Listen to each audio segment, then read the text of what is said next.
Now, first of all, I just want to say how much I love you. You're just so great. I've been watching this show since I was like 11 years old, 1995.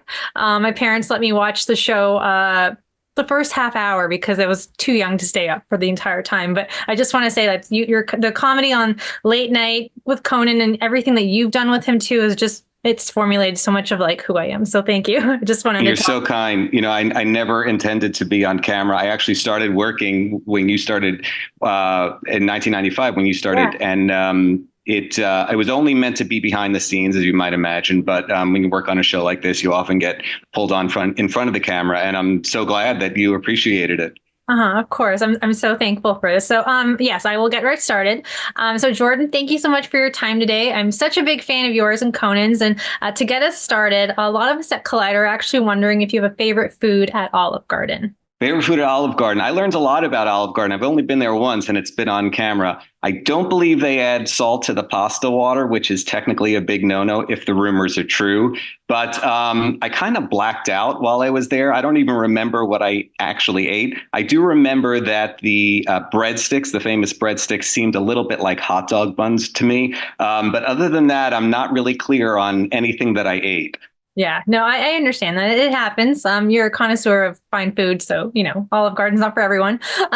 So Conan O'Brien Must Go is four amazing, very funny episodes, and you happen to be in the Argentina travelogue, and that was an episode I really loved. You've been on so many journeys with him. How has the relationship evolved from those early remotes to what we see in this episode? I think in the early remotes, I was still approaching this aware of the fact that Conan was clearly my boss. And I was kind of, I felt an obligation to be subservient and play the role of the employee. But I guess gradually over the years, I've been able to put that aside while we're on camera and act just like I would be naturally inclined to act should someone approach me in the manner that he does.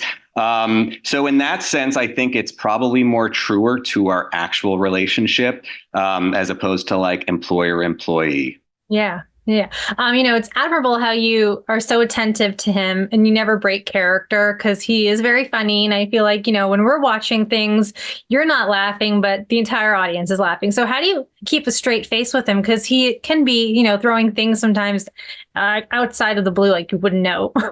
Well, I appreciate that you frame it as a character, but in reality, this is just my life. I mean, we've been working together so long, so many decades, and the relationship that you see on camera is exactly what the relationship is off camera. And I definitely would like to think I have a sense of humor. I mean, I've worked in comedy for so long, but of course, when someone's approaching you and you're the butt of the joke, things may fall a little bit differently. I think our relation, maybe one of the reasons why these interactions have been well received is because they are real, because I'm not trying to play a character. I'm not trying to react or not react in any specific way. We just kind of go about our lives, and sometimes there are cameras there to shoot it.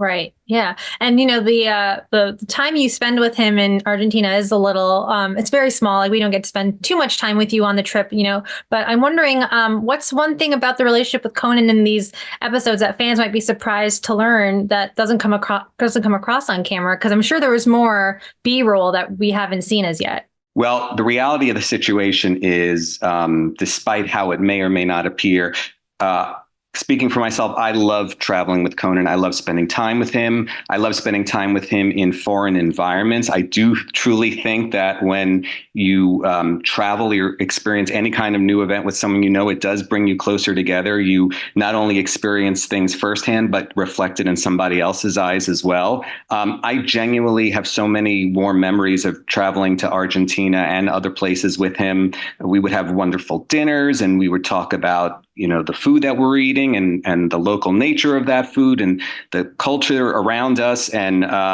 it may surprise people to know that we really get along. And I would like to think he enjoys my company as much as I enjoy his. Yeah. Has there ever been a favorite remote that you look back and you're like, that's the defining one about your relationship with him? Like, that's the one that fans may see as it's funny, but for you, it was like, that was a big personal moment for your friendship. Yeah, it's funny. You may have a more objective a clarity than I do because I'm so subjective in these things. I loved our trip to Italy. And part of the reason why I loved it is I had gone to those places so many times by myself on a shoestring budget, staying in cheap places and kind of taking, public transportation everywhere. And as much as I enjoy traveling alone, there are times when you want to share a wonderful experience with somebody. And I would come back and I would tell him and I would tell my coworkers. And I wanted to share those moments. And the fact that I got to return to all those very specific places, right down to the restaurant, right down to the table at the restaurant that I had been so many times alone. But now I had my coworkers and Conan with me to experience it firsthand. Now, instead of, rolling in on a public bus, we had our own production vans and, everything was done, at a higher quality than I would if I were traveling alone. That was something that was pretty special to me, just to be able to share something and kind of have a sense of closure. Yeah, there were piazzas where I would sit at 2 a.m.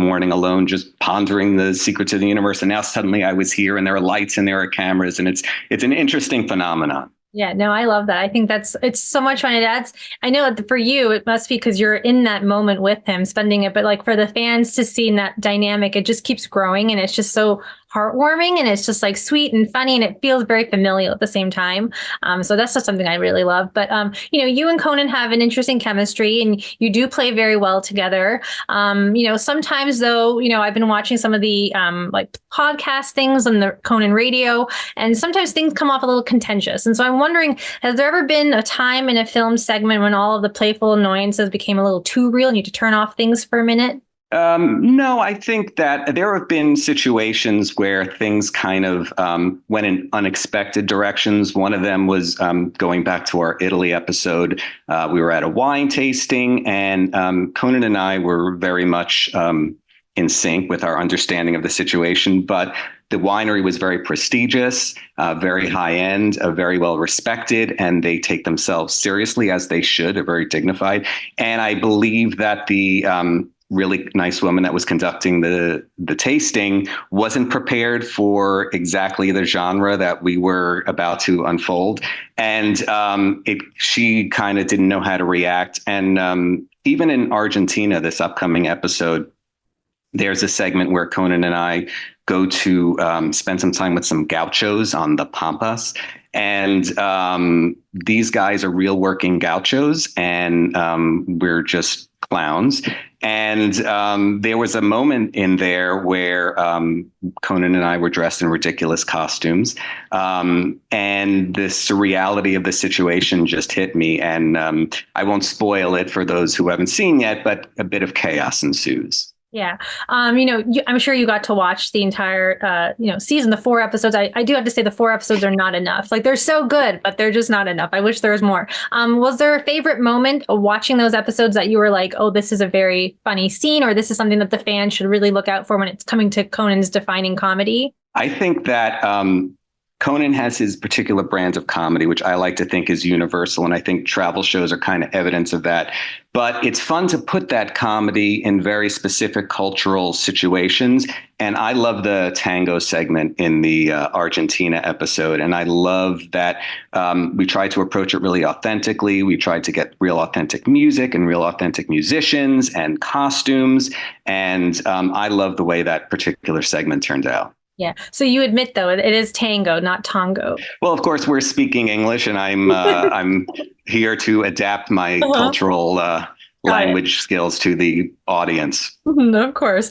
So you've been with Conan since the 90s. What is it about the dynamic that you think, makes this odd couple relationship work that people just want more of? Because we do love seeing you in so many segments with him, and I wish there was more. I mean, as mere humans, we're not qualified to understand these complex psychological matters, but I'm very aware that personally I'm an introvert and a textbook introvert, and Conan, I think, is a textbook extrovert, and he feeds off the energy of others, and I could never personally identify with his energy, and he probably can't personally identify with mine.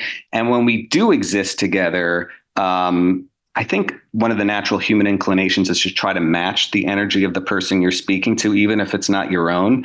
Whereas I just approach it as he's operating at such a high frequency that I can never even pretend to mimic. So I kind of just approach it as myself, and he approaches it as himself. And maybe it's that disparity that creates something compelling for the viewers. I love that. So, before I do let you go, I want to ask if there's going to be more episodes of Conan O'Brien Must Go, because, 4 is great. I love the quality of these. They're produced so well. They're so sharp, and there's something that just makes the production value look so like different from like what we saw with Conan Without Borders. But I'm wondering if there's going to be any more that we're going to get from Max. We're coming from an environment of producing a daily show where I'm used to seeing ideas go from conception to execution to broadcast within sometimes a matter of hours. And now, as you mentioned, we had a lot more time to put more energy into all phases of the production, from pre-production, post-production, and it does appear more cinematic, which is great.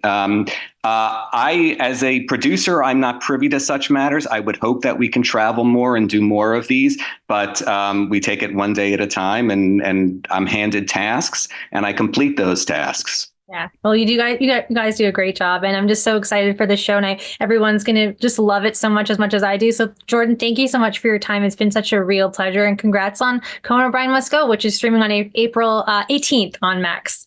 Oh, you're very kind. Thank you so much.